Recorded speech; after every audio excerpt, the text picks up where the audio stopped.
The Holocaust became the focus of a trial in London last month when the historian David Irving sued an American writer for libel and lost. Irving, who claimed that there were no systematic gassings of Jews in Auschwitz, was branded by the judge as an active Holocaust denier, anti-Semitic and racist, and an associate of right-wing extremists who promote Nazism. Why does he think he lost so badly?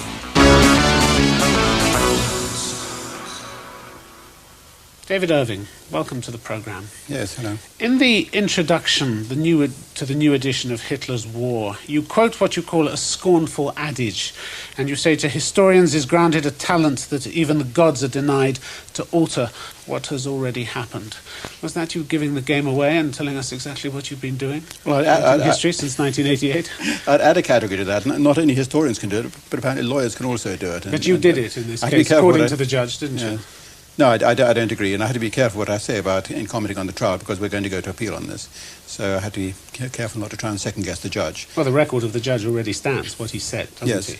I mean, Irving has, for his own ideological reasons, persistently and deliberately misrepresented and manipulated historical evidence. Yeah, this isn't the view of a lot of historians, but of course... Well, it is the view of a lot of historians, yes. isn't it? A lot of historians, there's a consensus of historians who obviously don't like me, and I must admit that if I was invited to be an expert witness in this case, as several historians were, for the defence, and I'd been offered £100,000 to testify against David Irving, then I would find it difficult to refuse as well, and that was the amount of money that was poured into this case. So you're saying Professor Richard Evans, Professor of Modern History at Cambridge, deliberately lied and falsified his version of events or his record on you for money? Oh, no, I can't say that, of course. He was paid... Well, that's what you are saying. He was paid £76,000 to write a report, and that gave him the confidence that he needed in order to smear me from one end of the country and, in fact, around the world. Well, he didn't smear you, did he? Yes. He said what he thought, your record was like. Yeah, without having heard me cross-examine him in the witness box, and he turned out to be not exactly expert on the history of the Third Reich. In fact, his knowledge of German was, on occasions, lamentable.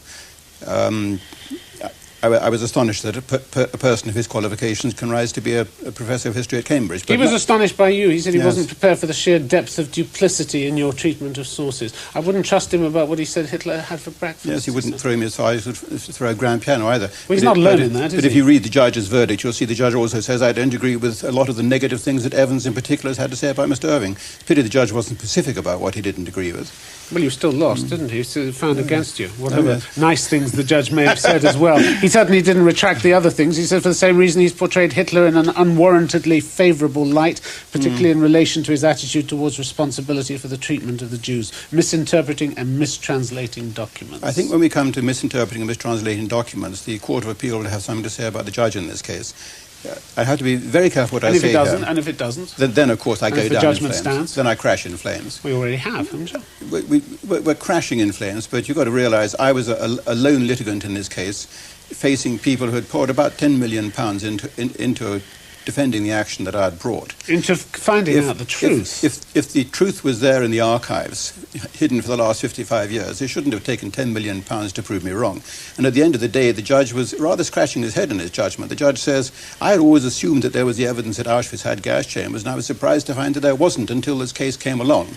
It wasn't documentary evidence, is what he said. Didn't say there wasn't any evidence. Yes. He said there wasn't documentary evidence. There were eyewitnesses, and he relies on half a dozen eyewitnesses, and that's not good enough for me. I'm afraid I want to see documents. If all the shootings on the Eastern Front are documented, there's no doubt that the Nazis killed millions of Jews on the Eastern Front, and we've got any number of documents on that, but nothing for the gas chambers. Talking of relying on documents, you seem to have relied for your central thesis that there was no mass gassing of Jews in Auschwitz on a man called Friedrich Leuchter, who had no formal training in engineering or forensic science, but took some samples from brickwork and plasterwork in Auschwitz and converted you overnight in 1988 to his findings. Yes, I don't think no formal training stands against him. As I pointed out in... Well, he wasn't a forensic scientist, was he? In the cross-examination of their chief witness, Professor Van Pelt, who is a professor of architecture in Canada, it turns out he never qualified as an architect. He would be arrested if he called himself an architect, and yet he was paid £109,000 to give evidence against me in this case. This is the odd kind of case I find myself in. I found myself baffled by the way the legal system works. But you acknowledged there were flaws in the Leuchter report. I mean, you said criticism of the Leuchter report had to be taken on board. These are your words. Yes. And that probably concessions have to be made at both ends of this scale. So despite defending this man's integrity and his scrupulous methods, you still acknowledged that there were errors in his report. No, when I published his report in June 1989, in the introduction I said it's a pity that there are things that forensically one would have liked to have seen done differently. It's flawed, and I said that at the time, but the forensic tests were carried out... But you also said you were converted by it at the time. I was you were converted by a flawed report. I was converted by the laboratory tests that the flawed report contained. There had been lab tests conducted on the fabric of the so-called gas chambers at Auschwitz, which found no significant traces of cyanide, which is what set my mind thinking, I have to admit. Leuchter claimed that the samples of concrete taken from the walls at Auschwitz gas chambers contained quantities of hydrogen cyanide that were too low to kill human beings, and thus he suggested the chambers were for delousing. But as it came out at the trial, the truth was the reverse. The real amount of hydrogen cyanide needed to kill humans is 20 times lower than that needed to kill lice. That's a convincing argument, isn't it? It isn't. It's a very clever kind of argument used by the defence lawyers, but if you've got a gas clever kind of argument used by you on a lot of occasions. If you've got a so-called gas chamber, a room about this size in which allegedly 500,000 people have been gassed by cyanide, and you find there's no significant trace whatsoever of cyanide left in the concrete now, and there should be, because it turns into a very permanent substance called Prussian blue. That sets my mind thinking. And the tests have been replicated since then by other reputable scientists, and the same result has come up. And there's other reasons also for doubting this, not just the forensic tests. How saddened are you by the state of your reputation? I mean, you went... Saddened not the word, I'm horrified. You went to court, in a sense, to salvage a reputation that you no longer had. I had no choice. The enemies of the truth, as I call them, were conducting a mudslide, and the mudslide was building up, and it was being financed on a colossal scale around the world with a single dedicated aim of destroying David Irving. What about your colossal support? I mean, you've had, 4,000 supporters around the world? They don't have the kind of money that Steven Spielberg has. How do we know? Well, I can tell you they don't. Well, you don't tell us who they are, do you? I've thrown my records open to a journalist of the Jewish Chronicle. I said, here you are, have a look at the computer. You can look at he sat there 15 minutes going through all the records, and I said, as long as you don't write down names, you can look to your heart's content. I'm that open. So where have you taken money from? We have a very broad base of supporters around the world. People who give me the smallest amount, I suppose, $2. The largest amount is $50,000. But you take money from any group, anywhere? If Ku Klux Klan, if there's no strings attached to it, I will take money from whoever will support my legal fight. No money too dirty for you to take? Oh, come on. Have you seen the kind of money that's been poured into this case by my opponents?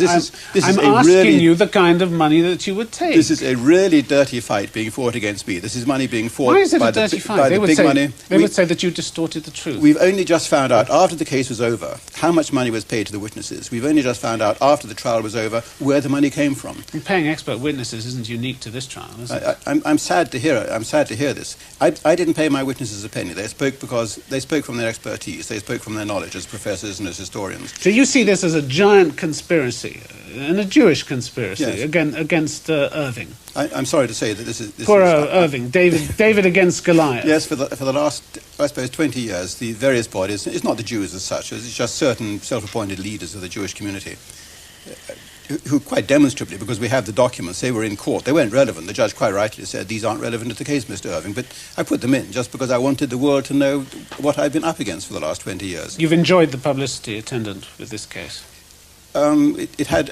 There were two exhilarating qualities. The exhilaration of standing in the High Court and cross-examining witnesses and see them crumble. In your best Savile Row suit? In my best Savile Row suit. Which made you feel superior? Which made me feel immensely superior to the kind of people I was up against, there's no question. I certainly never felt inferior one moment to any of those expert witnesses. I ran rings around them. I made them confess that they had no qualifications. I made them confess they didn't know German. Yet you still managed to lose. You called the judge Mein Führer at one particular point. Why? Look at the transcript. I'm asking you why. This is one of those legends. I'm asking you why. This is one of those legends. Well, did you or didn't you? There's a passage in the transcript where I'm saying what the crowd is calling out to me, of neo-Nazis now that I'm addressing in Halle, and they're calling out things like Sieg Heil, and they're calling out things like Mein Führer, and I say this, and if you look at that, it's quite plain, and if the journalists wanted to report it the other way, I can't be responsible for them. One of the additional charges was that you misinterpreted evidence. Now, a document crucial to you was a telegram from Hitler's headquarters, November 1941, requiring that one transport of Jews from Berlin to the east should not be liquidated. The document referred to one transport of Jews. And you misconstrued this to mean that no transports of Jews should be murdered. Well, Why? Tim, I'm sure you know German. If you see the German word Judentransport, just by itself, with no context at all, the word transport can mean transportation, the transportation of Jews. Or it can mean a single transport. And without the context to know exactly what was going on, I translated that back in 1977. I was the first person to transcribe Himmler's handwriting. That's why I found it. I said the transports of Jews from Berlin have to stop. No liquidation. But very rapidly, another expert, Gerald Fleming, who's a British historian, contacted me. He said, no, this refers to a particular trainload, David. This is a well-known trainload that went to Riga. And in the next edition of the book, I changed it. These are the kind of misinterpretations that go on the whole time when you're pioneering in history, when you're reading somebody's handwritten documents nobody else has ever bothered to read. You make errors of interpretation. So you acknowledge errors of interpretation? Yes, good Lord. And mistranslations? Yes. If out of a desire to get them to say what you wish they would have said. That's what the judge says. That's what the judge said. But that interpretation I totally reject. You've got the two kinds of historians. You didn't convince him, did you? No, I didn't. In court, and I said on the last day in the court, when he finished reading out his judgment, I stood up and I said, my lord, I have to admit that I've obviously failed to convince you, and I blame myself that I'm not able to persuade you that the historical documents have to be read the way that they should be read, and it's my fault, and the next time round when we come to the Court of Appeal, we will rectify that. You hope? Yes. Well, no question. Of course there's a question. There's a huge question over it. Well, there's a question whether the Court of Appeal even allows me to appeal. That's the first hurdle we have to cross. And there's a question whether we can raise the £100,000 that's going to be necessary in order to establish the security for costs, which will undoubtedly be required by the defendants in this action. On the allegations... It's all about money, you see. It's about people with wealth. But it isn't about money. It's about the truth, and it's about your reputation, It's about multimillionaires fighting somebody who hasn't got the means to defend himself, namely myself, and I'm doing the best I can. It's not a question of means. It's a question of whether you actually told the truth or not. Yes. It doesn't matter what's spent to try and prove the truth. That's what this whole trial was about, wasn't it? It wasn't about money, it was about the truth. No, it wasn't. It was about and you've money. done everybody a favour, in many people's eyes, by proving that these theories of yours were false. It wasn't. It was about money. Right from day one. If the truth was as plainly written as they made out, they wouldn't have needed to have a courtroom filled with 30 lawyers and historians and experts and research assistants and all the rest of it, who had spent 20 man-years to try and prove me wrong. You did the favour of getting them to have it conclusively proved, didn't you? No, we didn't. We spent no money at all. We paid no money at all on producing the... No, I said you did them a favour of getting them. You persuaded them to spend a lot of money to prove that your views were conclusively I don't think so. I think false. if anybody reads the transcript, they will say, that's funny. The eyewitnesses say there was holes in the roof where they poured the cyanide in through, and yet the roof is there and there's no holes. Other people have argued that consistently. Says, I mean, this is something you've come out with. It's been comprehensively challenged in court, time and time again. I said to the defendants halfway through the trial, whinging about the money this case is costing, if you go to Auschwitz tonight and scrape the mud off that roof and find the holes in the roof on the top side, you can't see them from the bottom side. If you find the holes in the roof, then I will capitulate. Tomorrow I'll come to court and I'll wind up the whole action. And they why didn't dare to go. Why did the judge talk about overwhelming convergence? The judge said, and I have to admit there are Englishmen like this, the judge said, I believe the eyewitnesses and not the roof. And this is where I can only say, well, you paid your money and you take your choice. David Irving, when asked if you're a racist, you talked about an emotional, instinctive aversion to people from other cultures. Yes. You have that. I'm that honest, yes. I mean, I could just have stood in the witness box and said, no, I'm not a racist, but you acknowledge being a racist. No. I don't think I'm probably any more racist than you are or anybody else. We're not comparing. I'm talking about you. You would classify yourself as a racist. You have done. You've said I'm a racist. No, I haven't. I haven't said I'm a racist. You did. This is a typical thing taken out of context. There's this film on Fred Leuchter where the producer said, Mr. Irving, put yourself in various positions. Now imagine you're a communist. Now imagine you're a Jew. Now imagine you're a racist. And when we came to the one that began with, now I'm a racist, I began by saying, right, now I'm a racist, and I say that. And that's all they've quoted. You said that in one of your comments about the Jews. I would say that as a race, they are better at making money than I am. That's a racist remark. This is you talking. So? No, this is you talking. Yes.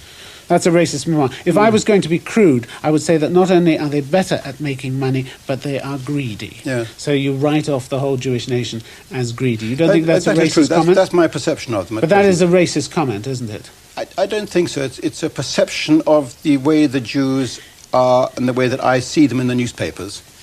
And you see them as greedy. You've written them off as greedy. Well, as a result of their campaign over the last 5 years to lay their hand on all the Swiss gold and to beat up the French Well, you don't just talk companies about the last and 5 Italian- years, you talk about the last 3,000 years. They've been hated for the last 3,000 This years. is another problem. I agree this is a problem which they themselves are not addressing enough attention to. If I was a Jew, and I frequently say this, and I found myself being put into a pit and machine gunned to death with my family, I would want to know in my last few dying seconds, why are they doing it to me? Why is it us Jews, again and again, who are being victimized like this? There must be some reason for it. There must be something in the human microchip, which I think is just To which you always wish to draw attention to as a stick to beat them. I don't think so. I think it's xenophobia. I think there's an element of xenophobia in everybody. And Is your xenophobia when you say, if you're a man and you go into a men's public toilet and there's a black man or Pakistani standing at one stall, then you go 2 or 3 stalls, possibly further away? It's instinct, yes. It's the little... It's a racist instinct, isn't Yeah, it? the microchip kicks in, and I think you'll probably find that millions of people around the world listening to this will say, well, Why do you I always have to admit, justify he's yourself probably by right. saying, well, millions of other people feel the same thing? There's no scientific evidence to suggest that millions of people feel the same thing. Do you feel in better company saying these things by thinking, oh, well, there are plenty of other people out there who feel the same way? I've been around the world, and Does that somehow justify your views? I've been around the world, and I've spoken to other human beings, and I know Millions how of they feel. them, presumably. No, but a reasonable cross-section You of quote them. millions of a them. reasonable cross-section of them, and I suspect strongly there's millions of people out there who say, yeah, David You suspect, David so Irving's it's not a right. scientific fact, it's what Yeah. you suspect. You said, you told The Independent once you recalled seeing a black man on a bicycle coming towards you in Florida. And the moment he became confused and couldn't decide whether to go this way or that, he crashed into me and nearly broke my finger. I screamed at him, "You stupid nigger." I told The Independent, I'd never actually revealed that story before. I told The Independent that I was so ashamed of that having happened that when I went home to my little cottage on the island where I stay in America, where no one could see, I went down on my knees and I pleaded to God for forgiveness. And it's totally unforgivable. I've never used that word before. I've never used it since. I would find it difficult to say it even now. It was pretty close to hand when you wanted it, wasn't it? I mean, it was just right there on the tip of your tongue. It is inside your it? brain, buried somewhere in an ugly corner of your brain, and in a moment of great pain it comes out, and you wish you hadn't said it, and you know that he's seen you and he's heard you saying it, and you go and apologize. And that's all you can do. What about the charge of inciting racial hatred? Well, I think that's an odious charge. And I don't know how anyone could possibly accuse me of Well, of that. you've acknowledged that you're tasteless. I'm tasteless And enough to say that people who are... in rebutting stories about Auschwitz, you've actually recommended being tasteless. Well, you think, is that In racial hatred? 1991, a speech at Calgary, you said the only Yes. way to overcome the pseudo-religious atmosphere Is to use tastelessness. yes, is to treat these little legends with the ridicule and bad taste they deserve. You've got Yeah. to say things like, more women died on the back seat of Senator Edward Kennedy's car at Chappaquiddick than died in the gas chambers at Auschwitz. Why is it the business of a historian to be so tasteless and so hurtful to people who may have had relatives who suffered or died at Auschwitz, to ram your views down their throat? But suppose that Why? particular statement is true. If What, that that more particular people statement- died on the back seat of Senator than in that Kennedy's fake car? gas chamber at Well, Auschwitz. you know it's the one not. they show the one they show the tourists was built in 1948. You know it's not. The Poles have admitted it was built in 1948, and nobody They said will it was hear it. repaired. It's- Nobody said it but was there's- built for the first time. It's a totally fake building. They built a chimney behind it, which isn't even connected to the main building. A lot of Auschwitz It's was like in Disneyland. ruins, as you know. It's like Disneyland, and the only way you can get people it was to in realise... ruins. It was in ruins. No. There are plans that exist. They have and even Van You Pelt, know that. their There are 109 plans to exist. Even their £100,000 expert admits that what they show the tourists is fake. He's written a whole chapter about so it. tasteless? Why so needlessly hurtful? You have to be tasteless because Why? it is the Why do only you way have to to bring be this tasteless? extraordinary fact home to the world that what they show the tourists in Auschwitz is largely fake. They've destroyed the integrity. There's no doubt that tens or even hundreds of thousands of people died at Auschwitz from various causes. And, it's And you never don't been have the properly examined. slightest qualm Because using over the- language like Yes, this, because designed to hurt you have and to. wound people. You have to in You this have case. to. Who else does? One has Nobody to, else in this does. case. You feel you have to. Because over the whole of the Auschwitz complex has been put this glass cheese cover, so to speak, and no one's allowed to go near it and lift up the cheese cover and say, I want to investigate that, because they put this word Holocaust over the top, and they made it a criminal offence in many countries around the world, even to look at what happened in Auschwitz. And look what happened to me when I started questioning Auschwitz. And that should make people suspicious. Well, let's look what happened Yes. to you. I mean, speaking for right-wing organisations in Germany, the DVU, the Deutsche Volksunion, what's their creed? I mean, you take it off their website. Denial of Wehrmacht crimes and of German war guilt in general, mass murder of German civilians by the Allies, the recreation of Greater Germany. Why do you speak for people like that? When I was first invited to go and speak to the German People's Union, it was about 1984, I wrote a letter to the German embassy, being a cautious person, and I said, I've been invited to speak to this body. Will you tell me, are they lawful? Are they constitutional? Do you recommend me not to? And the German embassy wrote me back a very nice letter saying they are perfectly lawful. I didn't say they weren't lawful. I told you these were the views they espoused. Constitutional body, and there are no reasons why you shouldn't address this organisation. You agree with the views they espouse? No, I don't. But what I do... Well, why do you address them then? It is useful that I go and speak to these people, many of whom are incorrigible, many of whom even I would find incorrigible, so you can imagine how incorrigible they are. And I give them a taste of the truth. I read out to the truth that they like, the truth that happens to coincide with their views. Why are you fated by these people? I have read You're out... the darling of these right-wing groups. Because I'm regarded as the bringer of truth, and totally unparteiisch. I'm totally impartial between the warring parties. That's why they fade. Impartial enough to attend a dinner in 1990 to mark Hitler's birthday. Totally untrue. Held by the well-known neo-Nazi Ewald Althans. It's in your diary. You talked about people rising and toasting. Have you never had people in your surroundings who on April the 20th say, oh, it's Adolf Hitler's birthday, let's drink a toast to him? I'm afraid not. You probably haven't. No, I haven't. No. Have you? You have, clearly. Members of Parliament in this country. Clearly. Alan Clark once came to visit me. Does it make it better? He sent me You always draw attention to what other people are doing. I'm talking about what you do. I'm talking about the kind of company that you keep. I'm trying to draw attention to normal people with normal people, red-blooded, not in the normal world that I recognise. Red-blooded sense of humour and red-blooded instincts. So this is a sense of humour toasting Hitler's birthday. I find it totally tasteless, and that's why I refuse to join in. Well, you said because you didn't have a glass. Well, that's the obvious proof that I didn't join in. I find it. That's why I wrote it in my diary. I find it incredibly tasteless that they should do this. What do you think of Hitler? Well, it's a rather wide question. It's like, where do you stand on Jesus Christ? So they're two very different personalities. You admire him? Let me start at the other end of the question. I was in Johannesburg a few years ago being interviewed by the editor of the City Press, which is a black newspaper, and he was black and his name was Adolf. And I said, how come your name is Adolf? And he said, Mr. Irving, people of the Third World, their parents frequently called their children Adolf in memory of Adolf Hitler. And I was astonished by this, and I said, why? He said, well, because in Third World countries they regarded him as the hero and the champion of the underdog. And for a long time that was the case. In the early 1930s he was that way, when he came to power. And until about 1937, 1938, you can say, had he died then, had he fallen victim to an assassin's gun, they would have erected a statue to him in Hitler, in Germany. Do you admire him? As a military commander, unquestionably. He withstood the entire combined might of the Allied nations until, well, for 6 years. He very nearly won World War II. If it had lasted 7 years, he probably would have, because the Allies would have run out of steam. We had no manpower left, and the will to fight had gone. David Irving. But I think politically, of course, he went wrong. He was a bad leader. He was a bad dictator.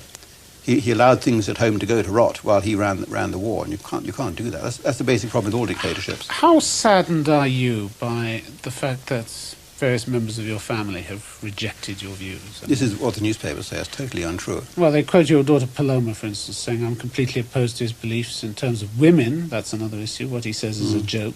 I think she was referring to your description of women as mental chewing gum. I don't think I said that. I have pointed out the fact that their brains are a marvel of miniaturization. And your daughter Pilar said, my views and my family's views are totally opposed to his, and anyone who reads what he says must find them totally laughable. Does that upset you? These daughters have been in touch with me over the last few days to say these quotations are fictitious and invented. I've seen the same thing said about my twin brother. So they support you fully? A national newspaper said that I'm at loggerheads with my twin brother, and this is also totally untrue, and one wonders where the newspapers find these things. But you as a journalist, you know this is the way newspapers report. That's why I find live television has such an edge and such an advantage. It's much more honest. Well, you can catch me out, you can bring tears into my eyes by asking me certain questions, but on the other hand, I have a chance to say things as they are. We'll watch your appeal with interest, David Irving. Thank you very much indeed.